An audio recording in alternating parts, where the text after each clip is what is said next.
Hello दोस्तों, स्वागत है आपका एक नए क्लास में। आज हम लोग बात करने वाले हैं पर्यावरण की। ठीक है, पर्यावरण बोले तो एनवायरनमेंट। अगर आप यूपीएससी वगैरह की तैयारी कर रहे हैं या किसी भी कंपटीशन की जहां पे आपको जनरल नॉलेज वगैरह मिलती है, तो पर्यावरण आपके लिए मोस्ट इंपॉर्टेंट हो सकती है। ठीक है, ये नई प्लेलिस्ट स्टार्ट हो रही है। जो लोग हमारे चैनल से नहीं जुड़े हुए हैं, चैनल से जुड़ जाइए, चैनल को सब्सक्राइब कीजिए, क्योंकि इसी तरीके की अच्छी अच्छी वीडियोस इस चैनल पर आती रहती हैं। आइए शुरू करते हैं। देखिए भाई, पहला हम सबसे पहले इसका इंट्रोडक्शन पढ़ेंगे। इंट्रोडक्शन को पढ़ने से पहले हम थोड़ा समझते हैं पर्यावरण को। ठीक है, पर्यावरण क्या है समझिए। पर्यावरण को तोड़ेंगे तो पर्या प्लस आवरण, परि प्लस आवरण, ऐसे तोड़ते हैं। तो आवरण का मतलब होता है कवर, ठीक है, और परि का मतलब होता है चारों ओर। यानी हम चारों तरफ से जिससे घिरे हुए हैं, हमें जो चारों तरफ से जिसने ढक रखा है, उसी को हम लोग कहते हैं पर्यावरण। यहां तक कि लिखा हुआ एनवायरमेंट, ये एक फ्रेंच भाषा का शब्द है, ध्यान से समझिएगा। फ्रेंच भाषा का शब्द है एनवायरनर, सॉरी एनवायरनर। ठीक है, तो एनवायरनर का मतलब होता है घिरा होना। ये देखिए, एनवायरनर का मतलब होता है घिरा होना। ये कहां का शब्द है? फ्रेंच भाषा का शब्द है, जिसका मतलब होता है क्या? घिरा होना। ठीक है, अगर हिंदी में समझेंगे आप तो कैसे समझेंगे? परि प्लस आवरण। परि माने चारों ओर, आवरण का मतलब कवच, जिसे बोलते नहीं यार कोई कवर है, मान लीजिए जैसे ये देखिए, इसका आवरण दिखाते हैं आपको। ये है, हम क्या करें, इसके ऊपर इसे चढ़ाते हैं इस तरीके से। देखिए कुछ हमने इस तरीके से इसे लपेट दिया, तो ये क्या कहलाएगा? इसका आवरण। आवरण बोले तो कवर। ठीक है, तो जो हमें चारों तरफ से घेरे हुए हैं, जो हमें चारों तरफ से कवर किए हुए हैं, उसी को हम लोग कहते हैं पर्यावरण। और सबसे अच्छी बात यह है, केवल पृथ्वी एक ऐसा ग्रह है, केवल पृथ्वी ही एक ऐसा ग्रह है जहां पे जीवन संभव है। और ऐसा क्यों है मेरे भाई, जरा बताते हैं। केवल पृथ्वी का एक, अब आप बीच बीच में सुन के अपने हिसाब से लिखते रहे वीडियो को रोक रोक के। ठीक है, तो केवल पृथ्वी ही एक ऐसा ग्रह है जहां पे जीवन संभव है। ऐसा क्यों हो पा रहा है? क्योंकि हमारी पृथ्वी पे पर्यावरण है, हमारे चारों। यहाँ का जो पर्यावरण है वो डिपेंड करता है कि किस तरीके से हम यहाँ पे हमारा जीवन संभव है। फिर आपको बताते हैं, जैसे मान लिया हम लोग यहाँ पे रहते हैं। ठीक है, अब यहाँ पे हमारे अनुकूल ऑक्सीजन भी है। ठीक है, सांस लेने की पर्याप्त व्यवस्था है, भोजन का इंतजाम है, हमारे चारों तरफ का जो आवरण सब कुछ है। ठीक है, सूर्य की रोशनी हमें मिल रही है, पर्याप्त तरीके से ऑक्सीजन मिल रही है। तो कुल मिला के आप क्या लिखेंगे कि केवल पृथ्वी ही एक ऐसा ग्रह है जिस पर जीवन संभव है। और ऐसा क्यों है? ऐसा पर्यावरण के कारण है। यानी केवल पृथ्वी एक ऐसा ग्रह है जिस पर जीवन संभव है। और ऐसा क्यों है दोस्तों? ऐसा है पर्यावरण के कारण। जरा बताइए, पर्यावरण का मतलब परि प्लस आवरण। परि प्लस आवरण, परि का मतलब चारों ओर, आवरण का मतलब कवच, यानी जो ढक रहा है, यानी हमारे चारों ओर से जो हमें ढके हुए हैं, उसी को हम लोग कहते हैं पर्यावरण। या फिर यहाँ पे क्या लिखा हुआ? एनवायरनमेंट। ये कहां से लिया गया है? फ्रेंच भाषा का एक शब्द है, उससे लिया गया है। उसका मतलब भी होता है घिरा हुआ। तो अगर आप कायदे की परिभाषा कहें तो हम आपको बताते हैं। यानी पर्यावरण एक प्राकृतिक परिवेश है। क्या लिखेंगे आप? पर्यावरण एक प्राकृतिक परिवेश है जो पृथ्वी पर, अब जरा यहां पे समझिए, एक मिनट। मान लिया कोई जीवन है, कोई जीव है। अब ये जीव कैसे, बताओ, इसकी जिंदगी के कितने पार्ट में बांटोगे आप? 3 पार्ट में। सबसे पहले ये पैदा होगा, यानी जन्म लेगा। अगर हम थोड़ा धर्म की तरफ जाएं तो आप लोग कहते हैं ब्रह्मा, विष्णु जी जैसे भी लिखा जाता है, और महेश जी। ठीक है, यानी ब्रह्मा जी, विष्णु जी, महेश यानी शंकर जी। इस तरीके से तो आप बता दो, बहुत ध्यान से मेरी बात समझिएगा, थोड़े डिटेल में चलेंगे आज। ब्रह्मा जी क्या करते हैं? लोग कहते हैं ब्रह्मा जी जो है वो सृष्टि को बनाते हैं, यानी उत्पन्न करते हैं। तो नंबर 1 हमारा स्टेप क्या है? सबसे पहले जन्म। ठीक है, नंबर 2 क्या? विष्णु जी जो है वो पालन करते हैं, यानी पोषण दूसरे नंबर पे। अगर आपको पोषण नहीं मिला, जिंदगी में बड़े नहीं हुए, तो क्या बड़े हुए? और फिर आखिरी में महेश जी यानी शंकर जी क्या करते हैं? आदमी जब ज्यादा बौरा जाता है तो उसे निपटा देते हैं, यानी मृत्यु, यानी विनाश।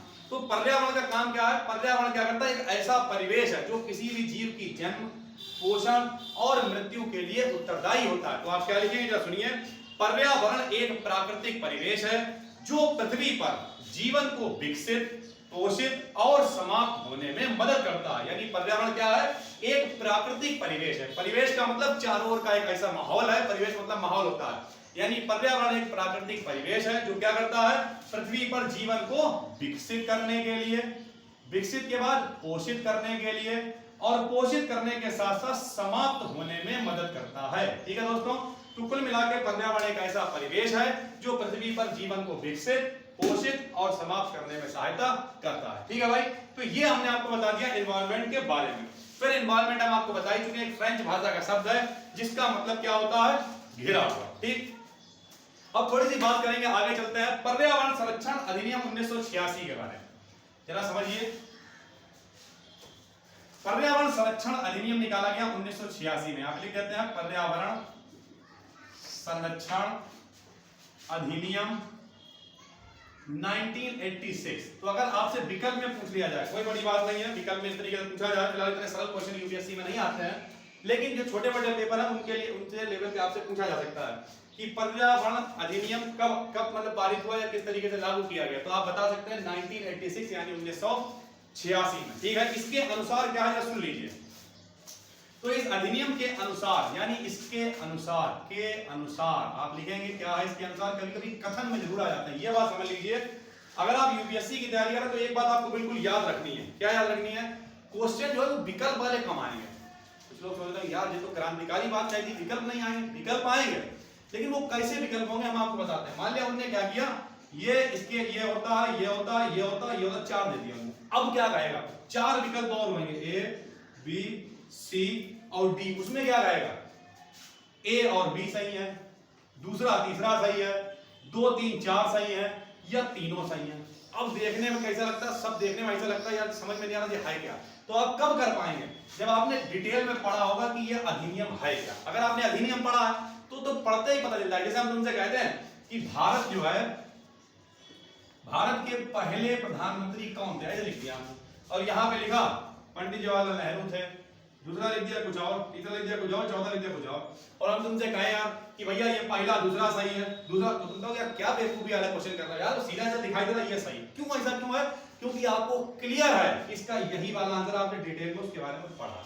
तो इस तरीके के विकल्प आप तभी लगा पाएंगे जब आप डिटेल में पढ़ेंगे, वरना आपको महंगा पड़ जाएगा। तो क्या ये अधिनियम आपको बताते हैं, पर्यावरण संरक्षण अधिनियम। बात वही है जो हमने आपको समझाया, परि प्लस आवरण वहीं से रिलेटेड है सब कुछ। इसके अनुसार क्या बोल रहे हैं आप लिख सकते हैं कि पर्यावरण किसी जीव के चारों ओर घिरी, ठीक है, पर्यावरण किसी जीव के चारों ओर घिरी भौतिक एवं जैविक दशाओं व उनके साथ क्रियाओं को सम्मिलित करता है। यानी सीधी सी बात है, पर्यावरण क्या करता है, किसी जीव के द्वारा घिरी, पर्यावरण किसी जीव के द्वारा घेरी गई भौतिक और जैविक दशाओं, पर्यावरण किसी जीव के द्वारा घेरी गई भौतिक और जैविक दशाओं के साथ क्रिया करता है। यानी कुल मिला के अभी आगे समझाते हैं आपको ये भौतिक क्या है और जैविक क्या है। तो सबसे पहले हम आपको बताएंगे पर्यावरण सभी, उसके बाद यही सब पूरी बातें हैं कि जैविक अजैविक घटकों का मिश्रण होता है। जैविक में जैसे कौन कौन आ जाते हैं, जैविक में पेड़ पौधे आ जाते हैं। उसके बाद अजैविक में कौन आ जाता है, वायु आ गई, ठीक, जो जीवों वाला मामला है जैसे मनुष्य है, जैविक में आ जाएगा। तो ये सारी बातें अभी हम आगे एक एक करके चर्चा करेंगे, ठीक। उसके बाद आप हेडिंग डालेंगे पर्यावरण के घटक या इसके कारक। अब ये इंपॉर्टेंट है, इसके अंदर चलेंगे, उसे आप भाग भी कह सकते हैं। पर्यावरणीय घटक या पर्यावरण के घटक, पर्यावरण के घटक या इसी को कहते हैं पर्यावरणीय कारक। पर्यावरण के घटक या इन्हीं को कह देते हैं पर्यावरणीय कारक, ठीक। टोटल यहां पे आपको 3 भाग पढ़ने को मिलेंगे, हम एक एक करके चर्चा करेंगे। पहला होता है भौतिक या अजैविक घटक। अभी हमने ऊपर लिखा था भौतिक और जैविक घटकों का मिश्रण है, तो लोग सोच रहे होंगे भौतिक घटक क्या है, जैविक घटक क्या है। तो क्या है भैया, इन्हीं के बारे में हम लोग आगे चर्चा करेंगे ताकि आपको टॉपिक वाइज समझ में आता रहे कि भौतिक घटक क्या है, जैविक घटक क्या है, या एक और होता है ऊर्जा घटक, वो क्या है अभी बताएंगे आगे। तो सबसे पहले भौतिक या इसी को बोलते हैं हम लोग अजैविक घटक। इसके अंदर भी 3 पार्ट है, जरा समझाते हैं। पहला है स्थल मंडल, सब लोग जानते हैं, हम लोग पृथ्वी पर रहते हैं तो स्थल मंडलीय। दूसरा है वायुमंडलीय, सबको पता है यार वायुमंडल, अगर सांस कहां से लो तो वायुमंडल की आवश्यकता है। और तीसरा है जल मंडल, सबको ये भी पता होना चाहिए मेरे भाई, क्योंकि आपको पता है होता नहीं जल सेना, थल सेना, वायु सेना। तो जल मंडल, वायुमंडल और स्थल मंडल, 3 टोटल इसके पार्ट हैं, ठीक है। अब हम सबसे पहले बात करते हैं वायुमंडल की। तो वायुमंडल में क्या है, सबको पता है यार, कक्षा 1 में पढ़ाया जाता है। वायुमंडल क्या है, आप सबसे पहले इसमें हेडिंग डालेंगे वायुमंडल, ठीक है, ऐसे ABC डाल लेना, वायु और मंडल। अब आप क्या लिखेंगे, नॉर्मली अगर हम आपसे पूछें, बहुत ध्यान से मेरी बात समझिए, नॉर्मली हम आपसे पूछें वायुमंडल क्या है, तो तुम क्या कहोगे, सर जी बहुत सारी गैसें ऐसे हैं, बहुत सारी धूल है, बस वही वायुमंडल। बिल्कुल सही, फर्स्ट क्लास में पढ़ाया जाता है कि हमारा वायुमंडल क्या है, गैसों का, धूलों का, इन सबके कणों का मिश्रण है। तो आप क्या करेंगे, लिखेंगे वायुमंडल। देखिए हम पढ़ रहे हैं, पृथ्वी के चारों ओर गैसीय आवरण, सुनिए बिल्कुल सरल है, पृथ्वी के चारों ओर, बल्कि विस्तृत लगाना, फैला हुआ है क्योंकि, तो पृथ्वी के चारों ओर विस्तृत गैसीय आवरण, पृथ्वी के चारों ओर विस्तृत गैसीय आवरण, पृथ्वी के चारों ओर विस्तृत गैसीय आवरण वायुमंडल कहलाता है। पृथ्वी के चारों ओर विस्तृत का मतलब फैला हुआ, गैसीय का मतलब क्योंकि बहुत सारी गैसें हैं, आपको पता ही है वायुमंडल में कौन कौन सी गैसें होती हैं, हीलियम होती है, नियॉन होती है, उसके बाद ऑक्सीजन होती है, नाइट्रोजन होती है, कार्बन डाइऑक्साइड होती है। तो यानी विस्तृत गैसीय आवरण क्या कहलाता है, वायुमंडल कहलाता है। इसमें क्या क्या होता है, यह गैस, जलवाष्प और धूल के कणों का मिश्रण होता है। यह गैस, जलवाष्प और धूल के कणों का मिश्रण होता है। यह गैस, जलवाष्प और धूल के कणों का मिश्रण होता है। तो हमने क्या किया, सबसे पहले हम लोगों ने उठा लिया है वायुमंडल, और वायुमंडल के बारे में हमने आपको बता दिया विस्तृत गैसीय आवरण को हम लोग कहते हैं, यानी फैला हुआ जो गैसों का आवरण है हमारे चारों तरफ, उसी को हम लोग कह देते हैं वायुमंडल। ठीक है, वायुमंडल के बाद अपना जलमंडल, तो जलमंडल है भाई। अब इसके बारे में एक बहुत इंपॉर्टेंट क्वेश्चन ऐसे करके पूछा जाएगा, थोड़ा सा अभी हमें याद नहीं, याद बताते हैं, ऐसे करके पूछा जाएगा, पृथ्वी पर पाया जाता है, जल का फार्मूला देखिए H2O, जिसमें जरा समझिएगा थोड़ा, जिसमें C होता है, H होता है और O होता है, इसे बोलते हैं कार्बनिक पदार्थ।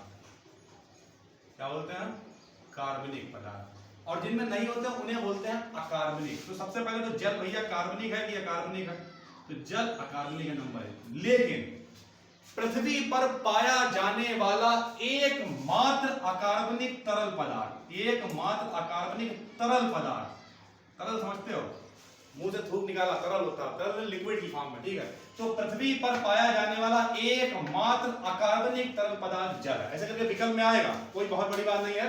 आपसे पूछे कि पृथ्वी पर पाया जाने वाला एकमात्र अकार्बनिक तरल पदार्थ क्या है, अब कोई लोग यह मत कह देना कि हमने पूरा सुन लेना, एकमात्र तो कहा है, साथ में हमने क्या कहा है, अकार्बनिक भी कहा है और तरल भी कहा है। तो एकमात्र अकार्बनिक तरल पदार्थ कौन है, जल है।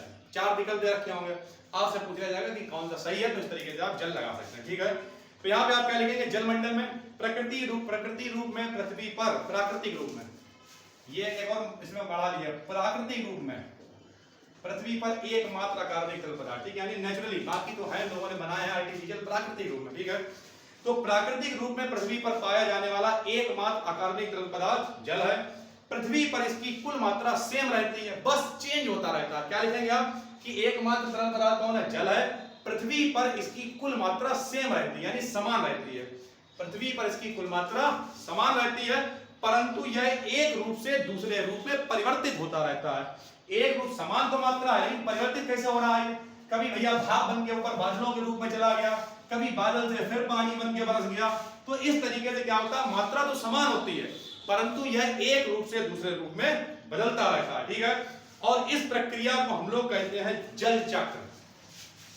9th क्लास में आदमी को पढ़ाया जाता है जल चक्र। क्या होता है, मान लीजिए ये यहाँ पर समुद्र है, ठीक है, और ये सूर्य है, यहाँ से क्या हुआ, पानी भाप बन के जाता है ऊपर, आसमान बनते हैं, बादल बनते हैं, आपने सब पढ़ा होगा, उसके बाद बारिश होके नीचे फिर आता, फिर यहीं मिल जाता है। यानी एक रूप से, मतलब मात्रा तो सेम है, बस एक रूप से दूसरे रूप में बदलता रहता है, यहां से यहां, यहां से यहां, और इसे हम लोग कहते हैं जल चक्र। तो आप कैसे लिखेंगे, प्राकृतिक रूप में पृथ्वी पर पाया जाने वाला एकमात्र अकार्बनिक तरल पदार्थ है जल।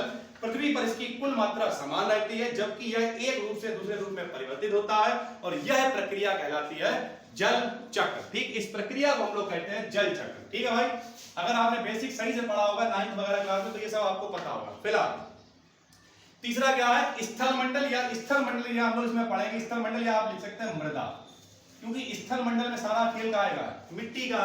तो आप चाहे तो स्थल मंडल या मृदा लिख लें, या फिर केवल मृदा लिख लें, बात देखिए, क्योंकि स्थल मंडल मतलब पृथ्वी की बात कर रहे हैं, और पृथ्वी का खेल सारा का आएगा है मिट्टी का। ठीक है, तो मिट्टी क्या होती है, जो हमारी भूपर्पल्टी है, यानी जो परतें हैं पृथ्वी की, उसमें जो सबसे ऊपरी वाली परत, सबसे ऊपरी परत है, वो होती है मृदा, यानी मिट्टी। आपने देखा होगा सबसे ऊपर ऐसे करके नीचे आदमी उठाता, गंगा माई की कसम ऐसे उठाता है, इसका मतलब क्या है, तो नीचे से मिट्टी उठाता सबसे पहला, तो मिट्टी का सबसे ऊपर वाली मिट्टी हाथ में आ जाती। हालांकि कभी कभी खेत में हो जाता, पता लगा गांव में गया कोई, अब गांव में आके सुबह सुबह लोटा लेके मिट्टी की जगह मिट्टी से मिलता जुलता कुछ और भी होता है, पता लगा उन्होंने उठाया जोश में आके, यहाँ पे बड़ा महक आ रही है, बोले मामला तुम्हारा गंभीर हो गया, कुछ और उठा लिया तुमने। तो कुल मिला के भू प्रॉपर्टी की जो सबसे ऊपरी परत है, नॉर्मली मिट्टी होती, कोई खेत में चला गया हो तो परत चेंज भी हो जाती, फिर कुछ और हो जाती। खैर, तो आप इसमें क्या लिखेंगे, यह भू प्रॉपर्टी की सबसे ऊपरी परत है जो कि खनिज तथा अपघटित कार्बनिक पदार्थों से बनी होती है। क्या क्या होता है इस परत में बताते हैं आपको, खनिज और अकार्बनिक पदार्थ, सॉरी अपघटित कार्बनिक पदार्थ प्लस अपघटित यानी टूटे हुए कार्बनिक पदार्थ, ठीक है, जो कि खनिज व अपघटित कार्बनिक पदार्थों से बनी होती है। इसका निर्माण कैसे होता है, इसका निर्माण शैलों के अपक्षय से, लिखते रहिए, इसका निर्माण शैल, शैल समझते हो पत्थर वगैरह के अपक्षय से भी होता है, यानी पहाड़ आज टूटे तो फिर क्या होता है, मृदा का फॉर्म वो ले लेते हैं, तो शैलों के अपक्षय से होता है।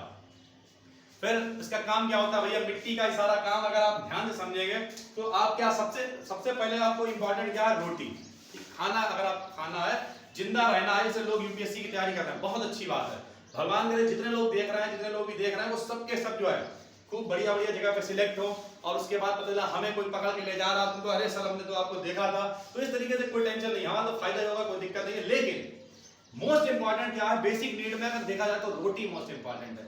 रोटी कहाँ से आती है जरा बताइए, हम आपको बताते हैं। रोटी अगर हमारे हम तो नाम में नहीं आते, तो हमारी रोटी तो प्योर तरीके देखा तो मिट्टी से ही आती है। कैसे, मिट्टी में अगर आप, हमारी जो फसलें हैं कहाँ होगी, मिट्टी में होगी, अगर मिट्टी बेकार होगी तो क्या होगा, फसल ही नहीं होगी, फसल होगी खाओगे क्या, तो आप इसी में लाइन क्या बढ़ा देंगे, इसमें पौधों, फसलों, घास, स्थल तथा वनों की वृद्धि होती है। इससे क्या होता है, पौधों, फसलों, घास, स्थल यानी अपनी जो धरती है उसकी भी, तथा वनों की यानी जो जंगल अंगल वो सबकी वृद्धि होती है। यानी कुल मिला के जो भी कुछ हो रहा है सब कहीं ना कहीं कनेक्टेड है, काय से, मिट्टी से कनेक्टेड है, ठीक है। इसी के आगे आप देखते हैं, जिन पर मानव भोजन, जिन पर मानव काय के लिए, मानव भोजन, वस्त्र, लकड़ी, मानव भोजन, वस्त्र, लकड़ी आदि के लिए आश्रित होता है, ठीक है। यानी इस पे आश्रित है कि भैया हमें भोजन मिलेगा, कहाँ से मिलेगा, पेड़ से मिलेगा, वस्त्र कहाँ से मिलेंगे, बहुत सारे पेड़ होते हैं, जैसे रेशम वगैरह बना बनू के कुल मिला के जो है जितना भी इंतजाम है, तो पेड़ों से आपके वस्त्र भी बनते हैं, और लकड़ी तो आपको पता ही है, ठीक है।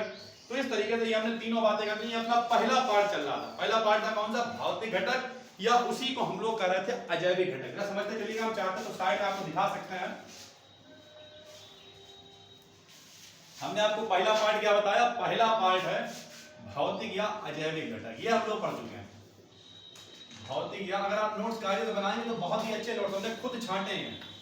अजैविक घटक, फर्जी बातें कुछ नहीं, बिल्कुल सिलेक्टेड की है, ये पहला हो गया। दूसरा आप हेडिंग डालेंगे जैविक घटक, दूसरी आप हेडिंग डालेंगे जैविक घटक। आपका पहला हो गया है भौतिक या जैविक घटक, दूसरी आप हेडिंग डाल लेंगे जैविक घटक। इसमें भी 3 आदमी आएंगे, बिल्कुल छोटे छोटे, कोई दिक्कत। नंबर 1 पादप यानी पेड़ पौधे, नंबर 2 जीव यानी हम सब लोग, और नंबर 3 सूक्ष्म जीव यानी बैक्टीरिया वगैरह। तो पहला पार्ट क्या है, भौतिक या अजैविक घटक। दूसरा पार्ट क्या है, जैविक घटक। जैविक घटक में कितने आदमी आएंगे बताइए, पादप, जीव और सूक्ष्म जीव, ठीक। नंबर 1 आप हेडिंग डालेंगे पादप। पादप मतलब पेड़ पौधे, सबको पता है भैया कि सबसे इंपॉर्टेंट अगर देखा जाए तो क्या है, जैसे अभी कोरोना टाइम में क्या हुआ, बहुत ज्यादा लोग कह रहे थे ऑक्सीजन की कमी हो रही है। क्यों कमी हो रही है यार, अभी पर्यावरण दिवस भी आ रहा है, इसलिए पर्यावरण स्टार्ट हुआ, देखिए कितनी अच्छी चीज है। पापा से याद कर सकते हो, इंपॉर्टेंट क्वेश्चन है बेटा ये। और कुछ लोग कहेंगे यार ये छोटा मोटा क्वेश्चन यूपीएससी, ऐसा नहीं है। जो चीज यूनिवर्सल होती है वो हर जगह के लिए यूनिवर्सल होती है, क्योंकि आधे से ज्यादा बहुरे में यही नहीं मालूम होगा कि पर्यावरण दिवस कब होता है। तो पापा से याद कर सकते हो, पा से 5 जून और पा से पर्यावरण दिवस, यानी पर्यावरण दिवस मनाया जाता है 5 जून को। एक और भी ऐसे शायरी से बनता है, ए से 1 दिसंबर को मनाया जाता है एड्स दिवस। ये कुछ ऐसे दिवस है जो शायरी से बना, ए से एड्स, पा से 5, पा से पर्यावरण, तो आपको पता होना चाहिए। खैर पर्यावरण चल रहा है तो एड्स दिवस तो यहाँ पे ऐसे बता दिया, शायरी बना था, ये आपके काम का है। 5 जून को पर्यावरण दिवस मनाया जाता है, ठीक है। तो पहले पादप यानी पौधों का आप अपने आप भी लिख सकते हैं क्या कि बहुत महत्वपूर्ण भाग होते हैं, ठीक है, इनसे हमें ये सब खाने पीने का मामला मिलता है, जो भी चीजें हैं सब आपको पता होनी चाहिए, ठीक। फिलहाल बोलते हैं, लिख लीजिए, ये सबसे महत्वपूर्ण भाग है क्योंकि पौधे ही जैविक पदार्थों का निर्माण करते हैं। किसका निर्माण करते हैं? ये सबसे महत्वपूर्ण भाग है क्योंकि ये निर्माण करते हैं जैविक पदार्थों का। आराम से लिखते चले जाइए। वीडियो अच्छी लग रही हो तो शेयर जरूर कीजिए ताकि बहुत ज्यादा गरीब बच्चों की मदद हो सके। हम लोग का ये चैनल है सोसाइटी के तहत काम कर रहा है, ठीक, गरीबों की मदद करना हम लोगों का धर्म है और हमारी सोसाइटी का काम है। निर्माण क्या करते हैं? ये सबसे महत्वपूर्ण भाग है क्योंकि पौधे ही जैविक पदार्थों का निर्माण करते हैं। उसके बाद जितने भी मानव का मतलब हम लोग, मानव सहित सूक्ष्म जीव एवं सभी, कोई भी हो, डायरेक्ट यानी प्रत्यक्ष या इनडायरेक्ट यानी अप्रत्यक्ष रूप से किस पर निर्भर करते हैं? पौधों पर निर्भर करते हैं। लिख लीजिएगा, ठीक है। तो यानी कोई भी व्यक्ति हो, चाहे वो मनुष्य हो, सूक्ष्म जीव हो, कोई भी जीव हो, वो डायरेक्ट या इनडायरेक्ट तरीके से कहीं ना कहीं पेड़ों से कनेक्टेड है। अगर पेड़ पौधे नहीं होंगे तो शायद जीवन संभव नहीं होगा, ठीक। हालांकि अब आदमी काफी कुछ बनाने की कोशिश कर रहा है। जैसे अभी सुनने में आया कि चीन ने जो है आर्टिफिशियल सूर्य, और उन्होंने 12 सेकंड के लिए, शायद पूरा अभी डेटा है, 160 मिलियन डिग्री सेंटीग्रेड का टेम्परेचर लोग बता रहे हैं 12 सेकंड के लिए जनरेट कर दिया, और शायद 120 सेकंड के लिए भी शायद कुछ 110 मिलियन के करीब। तो आदमी बहुत आगे चल रहा, हो सकता है आने वाले टाइम में भी जो है पेड़ों का भी कुछ विकल्प ढूंढ ले, सूर्य का विकल्प ढूंढ रहा है, लेकिन फिलहाल तो अभी पॉसिबल नहीं है, ठीक है। डायरेक्ट, हालांकि अगर आप कहेंगे असंभव है तो असंभव कुछ भी नहीं है, क्योंकि आज से 100 साल पहले किसने सोचा था कि इस तरीके के मोबाइल आएंगे और ये वीडियो बन रही होंगी, आप घर पर बैठ के देख रहे हैं? कोई नहीं। किसी के यहाँ ब्लैक एंड व्हाइट टीवी भी होती थी तो आदमी आते यार क्या पता नहीं क्या उसमें टीवी के अंदर आदमी नाच रहा, पता नहीं क्या है, कुल मिला के वो दौर था। किसी के यहाँ बिक्की आ जाती, अरे यार कुछ चलने वाला आइटम, तो पैडल नहीं मारने पड़ते हैं। तो बहुत सारी चीजें हैं जो डेवलप हुई और बाद में आदमी ने कहा हाँ ऐसा भी हो सकता है, तो असंभव कुछ भी नहीं, ठीक है। उसके बाद ये आपको फर्स्ट क्लास में पढ़ा दिया जाता है कि पौधे जो है वो अपना भोजन स्वयं बना लेते हैं। तो अपना भोजन स्वयं बना लेते हैं, इसलिए इन्हें स्वपोषी कहते हैं। क्या कहते हैं? स्वपोषी। जो भी लोग अपना भोजन स्वयं बना लेंगे, ऐसे छोटे छोटे एनसीईआरटी अगर 6ठी-7वीं क्लास की साइंस पढ़ेंगे तो उसमें लिखा होता है वे पौधे जो अपना भोजन स्वयं बना लेते हैं या वे जीव जो अपना भोजन स्वयं बना लेते हैं क्या कहलाते हैं? स्वपोषी, परपोषी, इस तरीके 4 विकल्प दे रखा होगा। और फिर आपको बताना पड़ेगा जो खुद बना लेते हैं वो स्वपोषी होते हैं। बनाते कैसे ये भी पता होना चाहिए। प्रकाश, अभी हम आगे इसी में बताएंगे किस तरीके से प्रकाश जो है इस पर डिपेंड करेगा पौधों पे। तो अभी यहाँ नहीं, इसके आगे हम चलेंगे, तो बने रहिए वीडियो पे, ठीक है। तो इस तरीके से मैंने आपको बता दिया पौधे क्या होते हैं, स्वपोषी होते हैं, ठीक, क्योंकि अपना भोजन स्वयं बना लेते हैं। दूसरा नंबर है जीव। तो आप हेडिंग डालेंगे जीव। अब ये जीव क्या है? जीव क्या होते हैं? दोनों तरीके होते हैं, सबको पता है, स्वपोषी भी होते हैं और परपोषी भी होते हैं। जीव स्वपोषी भी होते हैं और परपोषी भी होते हैं, लेकिन लगभग 90% ज्यादातर जो जीव हैं वो परपोषी है। अगर आप अपनी भी बात करेंगे तो आप स्वपोषी नहीं है।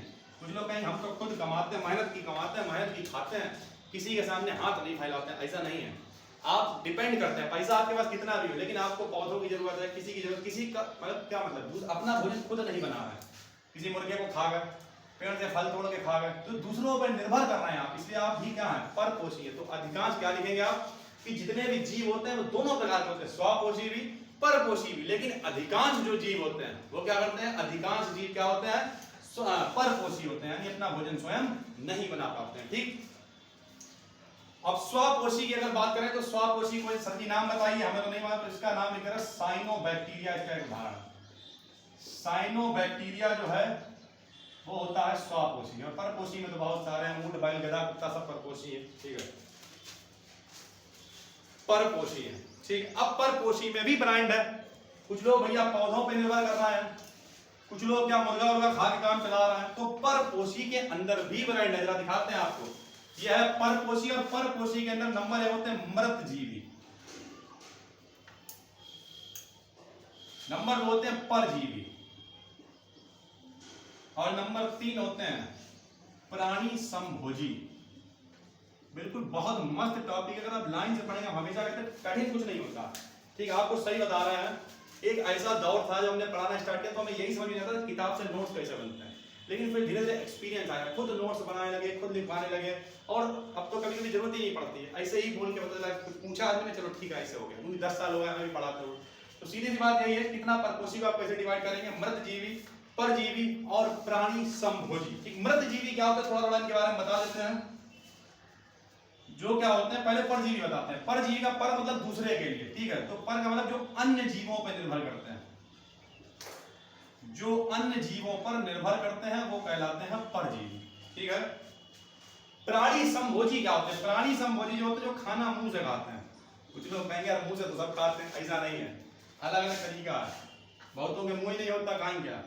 तो आहार जो अपने मुख से ग्रहण करते हैं, अपने मुख से ग्रहण करते हैं, वो कहलाते हैं प्राणी समभोजी। इसमें भी ऊंट, बैल, गधा, कुत्ता सब इसी में आएगा, ठीक है, जैसे ऊंट हो गया, बैल हो गया, ये सब इसी में आएंगे। जो अपने मुंह से खाना खा रहा है वो सब क्या कहलाएंगे, प्राणी समभोजी। और मृत जीवी क्या होते हैं, नाम से बोला मृत मतलब मरे हुए, जो मरे हुए, लिखिए जो मृत पौधों से, बल्कि जीव भी ले लो इसी में, जीव में तो सब आ गया ना, मृत पौधों तथा जीवों से घुलित रूप से कार्बनिक पदार्थों पर निर्भर होते हैं, कार्बनिक पदार्थों पर निर्भर होते हैं, ठीक है। तो मृत जीवी क्या होते हैं, मृत पौधों तथा जीवों से घुलित रूप से कार्बनिक पदार्थों पर निर्भर होते हैं, यानी जो भी जीव हैं या मरे हुए पौधे हैं उनसे जो कार्बनिक पदार्थ बनेंगे उन पे निर्भर करेंगे, वो कहलाएंगे मृत जीवी, ठीक। यानी कुल मिला के जो अन्य जीवों में निर्भर हैं परजीवी हैं, जो मुंह से खाना खाएंगे प्राणी समभोजी हैं, और जो मरे हुए पौधे जो जीव हैं यानी मर चुके हैं उनका, अच्छा यहाँ पे दोनों में फर्क, जीवों पे तो ये भी नहीं, लेकिन परजीवी ये जिंदा पे भी निर्भर, यहाँ जिंदा और मरे में फर्क है। ये मृत जीव इसलिए बोल रहे हैं क्योंकि मरे हुए पौधे जो जीव है नहीं पड़ के सड़ने लगते हैं, उनमें जो कार्बनिक पदार्थ है उनमें कुछ बैक्टीरिया वगैरह लग जाते हैं, वो सब इसमें आते हैं मृत जीवी में, ठीक है। उसके बाद ये आपका पूरा हो गया सब, ठीक। सबसे पहले हमने आपको क्या बताया था, सबसे पहला हमने आपको बताया था, अच्छा इसी का भी जैविक, सबसे पहला अजैविक चल रहा था, दूसरा आपका चल रहा था जैविक, और जैविक में पहला था आपका पादप, दूसरा था जीव, तीसरा है सूक्ष्म जीव, है नहीं, डालिए सूक्ष्म जीव, उसी का तीसरा पार्ट।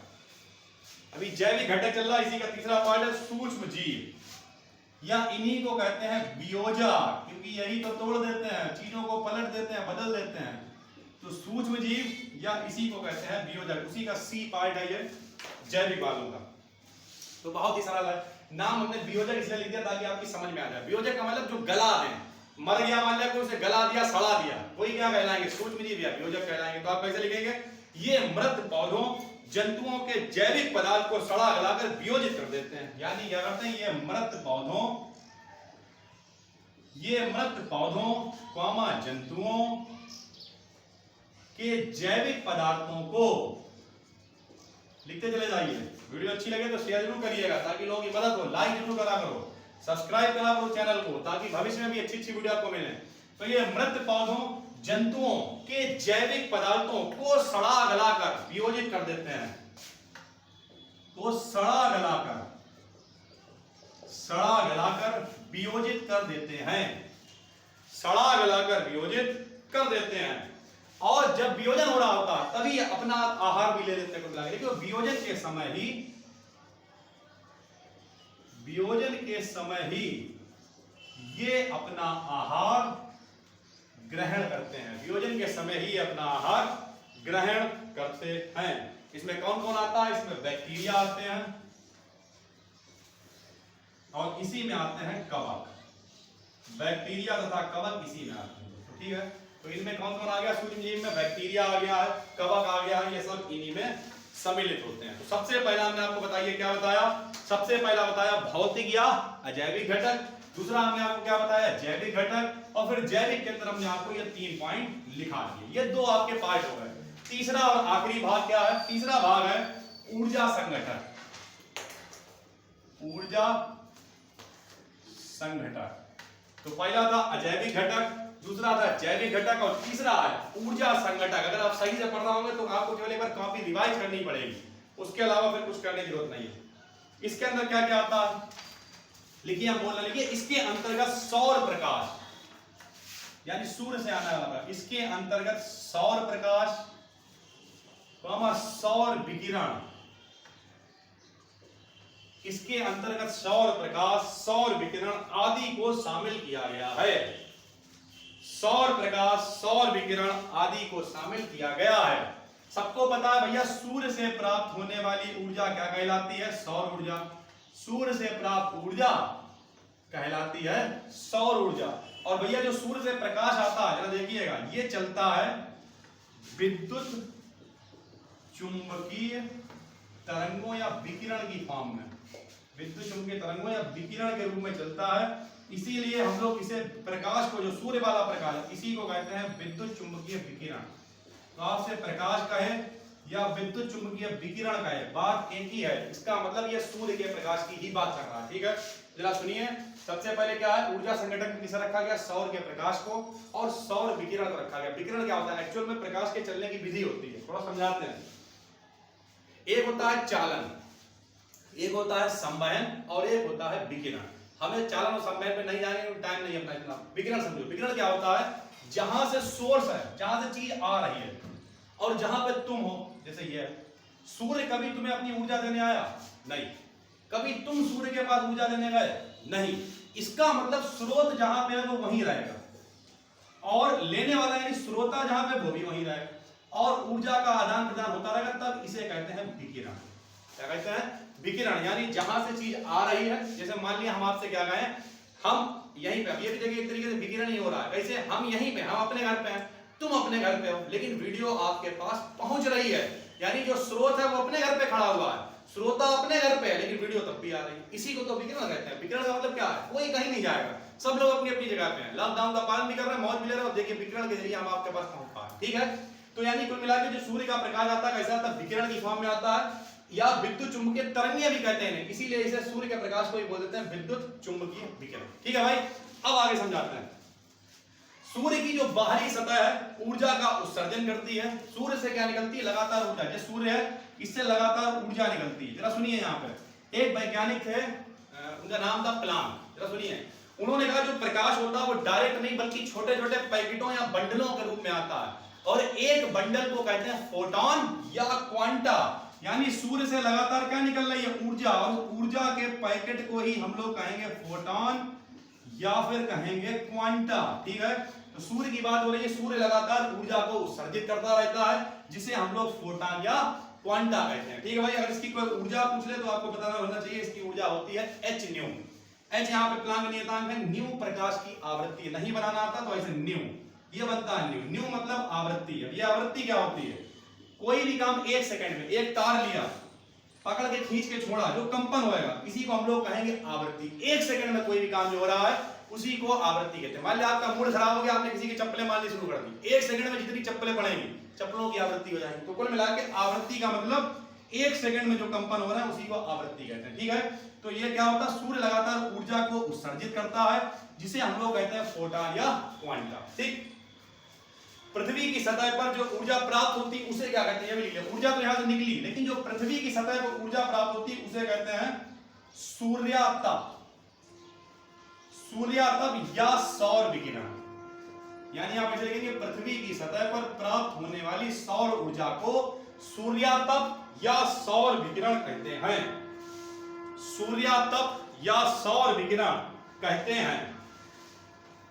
सूर्यातप या सौर विकिरण कहते हैं। और जो पृथ्वी की क्षैतिज सतह पर प्रकाश पहुंचता है, क्षैतिज मतलब फ्लैट, पृथ्वी की क्षैतिज सतह पर जो प्रकाश पहुंचता है उसे कहते हैं सकल सौर विकिरण। सकल सौर विकिरण। ठीक है, यानी पृथ्वी की जो क्षैतिज सतह पर पहुंचता है उसे हम लोग क्या कहते हैं? ऐसे पूछा जाए, पृथ्वी की क्षैतिज सतह पर पड़ने वाले प्रकाश को क्या कहोगे आप? तो कहोगे सकल सौर विकिरण। ठीक है, सकल सौर विकिरण या कहते हैं भूमंडलीय विकिरण, इसी का नाम है भूमंडलीय विकिरण। बहुत ही इंपॉर्टेंट, ये नोट्स निकाल के पूरी प्लेलिस्ट में बनाई जा रही है। जो समझदार है, समझदार को इशारा काफी, कहते रोते हुए बच्चे को 2 रुपए का गुब्बारा काफी। तो कुल मिला के मेहनत करिए, अपने नोट्स बनाइए। बहाने करने वालों के पास बहुत होते हैं, मेहनत करने वालों के पास एक विकल्प होता है कि हमें यह काम करना है, जहां से नॉलेज मिल रही है वहां से बटोर लेनी है, तो आराम से बटोरते जाइए। ठीक, अब ये जो विकिरण है, ये जो अपना भूमंडलीय विकिरण है, इसे 2 तरीके से डिवाइड किया गया। भूमंडलीय विकिरण को एक होता है ताप प्रकाश, और एक होता है तापमान। दो बातों को इस पर डिस्कशन करेंगे, भूमंडलीय विकिरण पे, एक प्रकाश और एक तापमान। सबसे पहले प्रकाश आप हेडिंग डालेंगे, थोड़ा बताएंगे आगे टॉपिक, इंट्रोडक्शन हम पहले करा रहे हैं। डेली इस पे भी एक नई प्लेलिस्ट रेडी की जा रही है और इस पे भी डेली आपको वीडियो मिलेंगी, ठीक है। काम काफी हो रहा है, तेजी से आने वाले टाइम में आपको ऐप भी अवेलेबल होगी और सब कुछ बिल्कुल कायदे से फ्री कोर्सेज आपको प्रोवाइड करा दिए जाएंगे। चैनल से जुड़े रहिए क्योंकि चैनल अभी थोड़ा सा जल्दी से काम कर रहा है। हम नए नहीं है, ऑफलाइन पढ़ाते हुए हमें 10 साल हो गए हैं, लेकिन अभी लॉकडाउन में पिछले 2-3 साल से माहौल बदला, हमें लगा लोग सोसाइटी का रजिस्ट्रेशन हुआ, लोगों की मदद होनी चाहिए, तो हम लोग इस प्लेटफॉर्म के माध्यम से आप तक ये पहुंचाने की कोशिश कर रहे हैं, ठीक है। और ये जो भी यहाँ पे यूट्यूब पे जितना भी ग्रोथ हो रही है वो सब किसी ना किसी गरीब बच्चे की शिक्षा और गरीब कन्याओं के विवाह के लिए काम किया जा रहा है। तो सपोर्ट कीजिए, पढ़िए, आपके पास भी कंटेंट पहुंच रहा है और लोगों की मदद कर पा रहे हैं घर में बैठे हुए, विकिरण के जरिए अभी समझाया आपको। तो प्रकाश में आप क्या लिखेंगे भैया, सीधी सी बात है, कक्षा 1 में पढ़ाया जाता, पृथ्वी पर ऊर्जा का मुख्य स्रोत क्या है, प्रकाश है। चाहे उसे आप कह लो प्रत्यक्ष रूप यानी डायरेक्ट तरीके से या अप्रत्यक्ष रूप से, पृथ्वी पर ऊर्जा का मुख्य स्रोत, ऊर्जा का मुख्य स्रोत कौन है, प्रकाश है। प्रत्यक्ष या अप्रत्यक्ष रूप से पृथ्वी पर ऊर्जा का मुख्य स्रोत प्रकाश है। फिर आपको पता होना चाहिए भैया, प्रकाश में जो है कई सारी ब्रांड होती है, जैसे एक होती है दृश्य किरणें, दृश्य प्रकाश जो हम लोगों को दिखाई देता है उसे दृश्य प्रकाश कहते हैं। कॉस्मिक रेज होती हैं, कॉस्मिक किरणें बहुत सारी होती, सूक्ष्म तरंगे, ये देखो इतनी सारी सूक्ष्म तरंगे होती हैं। फिर रेडियो तरंगे बहुत सारी होती है, पूरा एक स्पेक्ट्रम होता है, स्पेक्ट्रम मतलब समूह होता है, बहुत सारी होती है, ठीक है। एक्स किरणें भी होती हैं, एक्स किरणें समझते हैं आप, हाथ पैर टूटा होगा कभी कभी किसी का तो एक्सरे कराने जाता है। इंपॉर्टेंट इसमें क्या है, दृश्य प्रकाश। अगर आपसे कोई कहे इसकी रेंज कितनी होती, पता होनी चाहिए, होती 4000 से 7000 एंगस्ट्रॉम, इतने का प्रकाश आपको दिखाई देता है।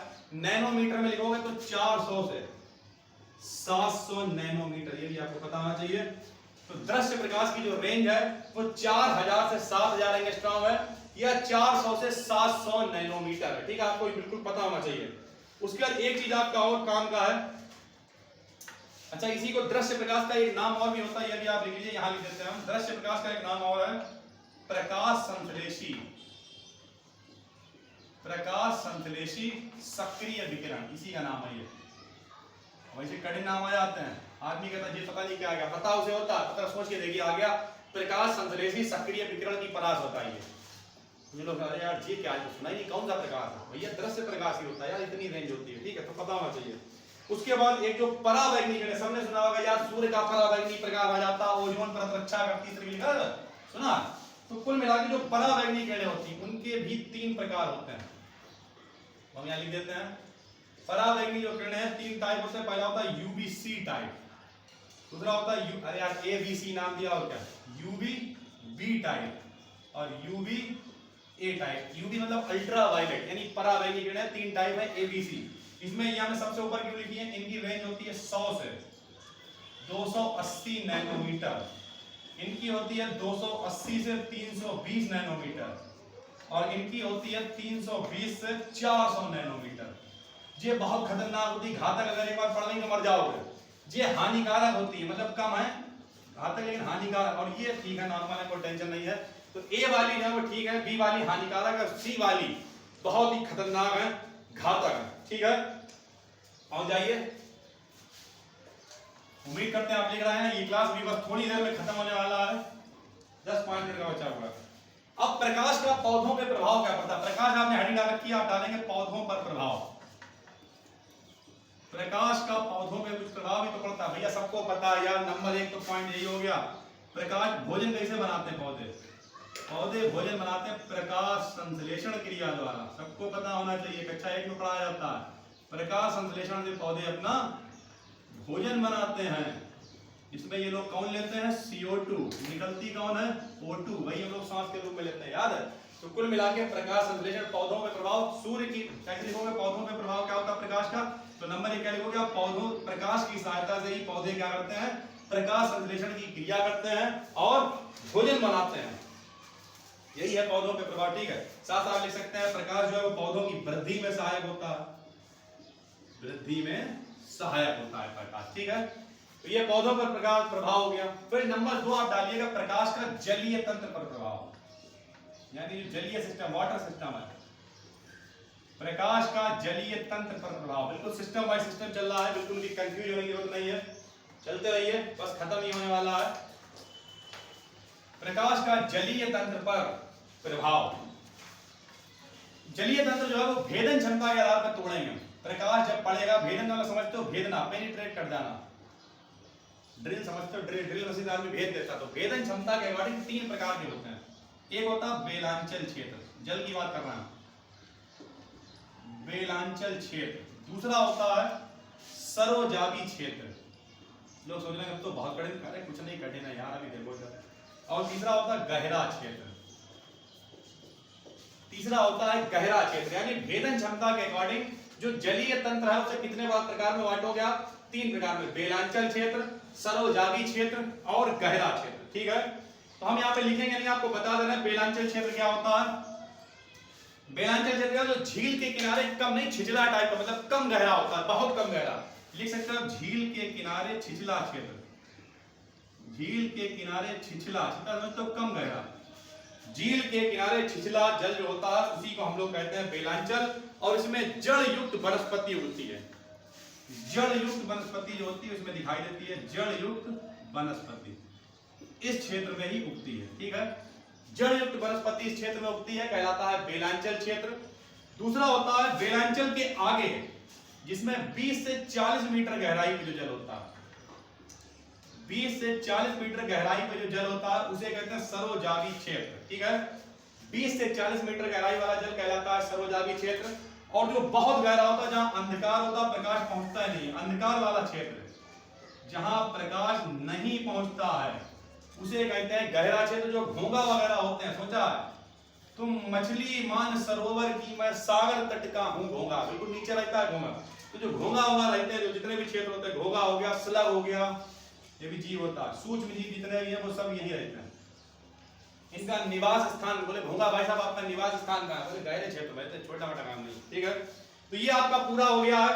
अब आपको केवल दूसरा लिखना है ताप, हमने अभी बताया थे 2, तो दूसरा आपका है तापमान। ठीक है, एक तो आपका ये चल रहा था प्रकाश और दूसरा तापमान।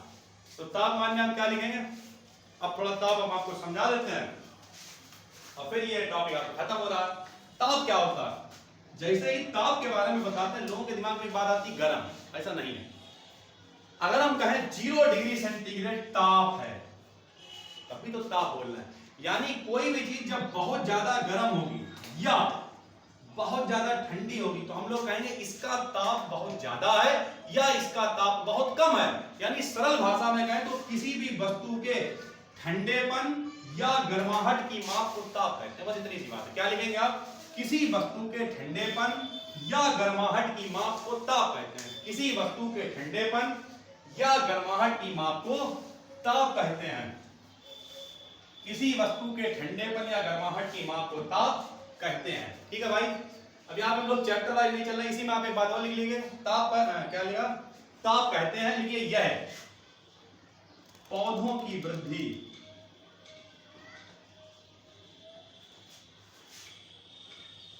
यह पौधों की वृद्धि में सहायक होता।